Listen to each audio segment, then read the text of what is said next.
welcome to the Reset Business Challenge day number 4.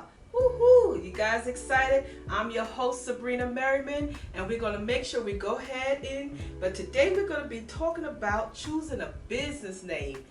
Oh, isn't that exciting? Well, when we're talking about choosing a business name, we want to make sure we do our research to make sure the name is available. You won't want to go ahead and choose a name and it's not available. You'll be sorry about that later because someone else will be getting your business and you won't be able to go ahead and legalize the name by making it an entity. Well, but before we go into our lessons, let's do not forget our daily priorities. Remember, our daily priority is prayer time. Make sure you're taking out the time to go ahead and say your prayer. Affirmation, go ahead and command some things. Say who you are. Go ahead and put it in the atmosphere. And we definitely can't forget our meditation. That's the best time. Taking out deep breaths, sitting quiet for a few minutes, or a half an hour, whatever is comfortable for you, whatever you have time for. And then we'll proceed on with our daily priority of checking our emails, getting back to other businesses, responding back to people, making those phone calls, placing our orders, and don't forget to advertise on your social media handlers accounts. Go ahead and place your ads, pre-schedule them for the week. Make sure you do that. All right, so those are our daily priorities. But let's get on into our challenge for today, day number 4. I'm super excited about day number 4. Number 4 could be exciting because we're choosing a business name, and choosing a name, it could be a little frustrating for some, but it also could be fun for some as well. So when you choose your business name, make sure you write it out, and you want to maybe write out about 15, 20 different names. You want to kind of do the elimination of process as you're going along, and don't be afraid to talk to your friends, your colleagues, your family members. Let them hear the name. Ask them what they think about it. See if it rings a bell in their ear. See if they like it. Do something. You want them to be able to help you out when it comes to choosing a business name. Well, I'm going to take my time and give you a few tips on choosing a business name. I'll give you 7 tips, okay? All right, the first one, follow up with your state guideline. Follow up with your state guidelines. You say, why do I need to do that? Well, your state guidelines, you can't make your business a business entity of a limited liability company or a corporation if the name is already taken. You cannot do it. So you want to go ahead and check out the name with the SEC. You want to check out with the tradesman. You want to see if the name is available before you proceed with it. Okay? So, number 2, don't pick names that's too similar to a competitor's name. It can cause some confusion. Avoid a business name that could confuse your business with another similar type to your business in the same geographical area. So if you have a business and you want to name it something that's similar to someone else that's in the same state as you or same area as you, the same location as you, it will cause a lot of confusion, and it will cause confusion with the clients where they don't know where to shop or where to go. And then all of a sudden, what if this business have bad reviews? That could reflect you as well. And whoever has registered the name is the winner. They're the winner. Whoever took out the time to go out and register the name, they are the winner. They are legally have access to that name. They filing their taxes on it. It is theirs. Okay? Choose a name that people can spell and pronounce. People who have names that are too long or hard to pronounce or difficult to spell people tend to get tired of it. And while they could be annoying to individuals, it could be detrimental to your business. Listen, I had my business name for 20 plus years, and one thing I wish I would have did was shorten the name. But I was young, I did not know, and now it's a stamp. So it's it could be a little difficult when it's time to doing the website and people wanting to write out the whole entire name. It could be a little difficult at times. That's why I always post the link. But anyway, you want to make sure you take out the time to sit there and take that into consideration.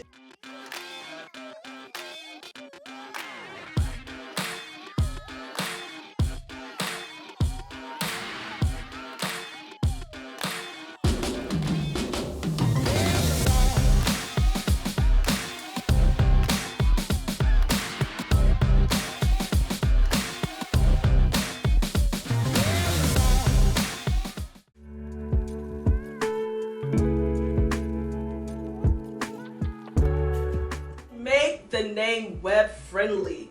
Do your research. Find out if you can get the domain name that matches your business name as well as your social media accounts. Like I said on day number 2, you want to make sure everything is flowing, everything is matching. You want to make sure it all goes together. People take you serious. They take you as a real business when you do that.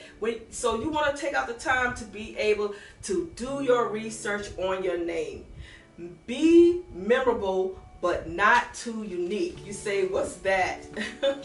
Be memorable, but not too unique. Try to strike a balance by choosing a name that is unique and creative, but still describes a quality about your business. So you can be unique with your name, but don't get something that is very difficult for somebody who can't even focus or figure out what's going on when it comes to it. It throws people off. Pick a name that is consistent with your brand. You want to pick a name that matches.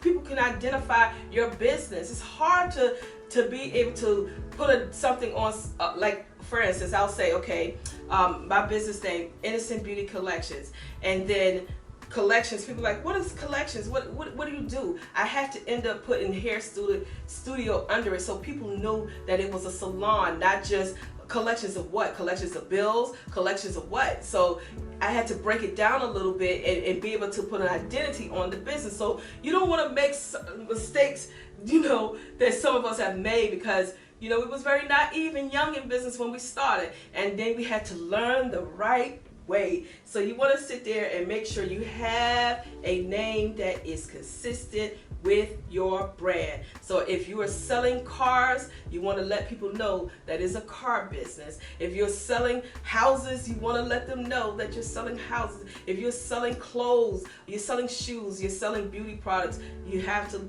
put it somewhere in the brand so people know what they're looking for and when they're getting and when they're going on a search engine. Okay? And don't limit yourself. Sometimes a business can choose a name that matches its local town. Okay, so like Cleveland Garden Care. That's an example. Cleveland Garden Care. But what if you move? What if you move to Texas? Are you going to say it's Cleveland Garden Care in Texas? Or are you going to have to start a whole new business and a whole new entity? Or are you going to have to rebrand yourself so people can know who you are? So keep that in mind when you're naming your business as well, and how big you want it to grow. Some people put community center, and then some people put international because they see themselves great and big and all over the world. So it depends on how you want to grow your business and where you see yourself. Take that into consideration. All right, so just a little recap of what we talked about. Avoid hard to spell names.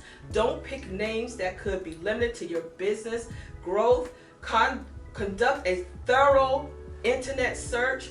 Get a .com domain name. Use the name that convey the same meaning. Conduct a trademark research. Conduct a Secretary of State search. Assess if the name is catchy or not. You want to talk to your friends about that. Get feedback on the name. Make sure the name sounds good when you say it out loud. Use resources available for brainstorming the name. Make sure you personally are happy with the name, because at the end of the day, you are the one that have to be happy. All right, guys, so you have a fun challenge for today. Write about 15-20 names. Go through them, talk to your friends and colleagues, ask them what they think, and choose your business name so we can go ahead and move on forward in the challenge, okay? I thank you for tuning in today. I'll see you in day number 5 of the challenge. And remember, never let them see you sweat.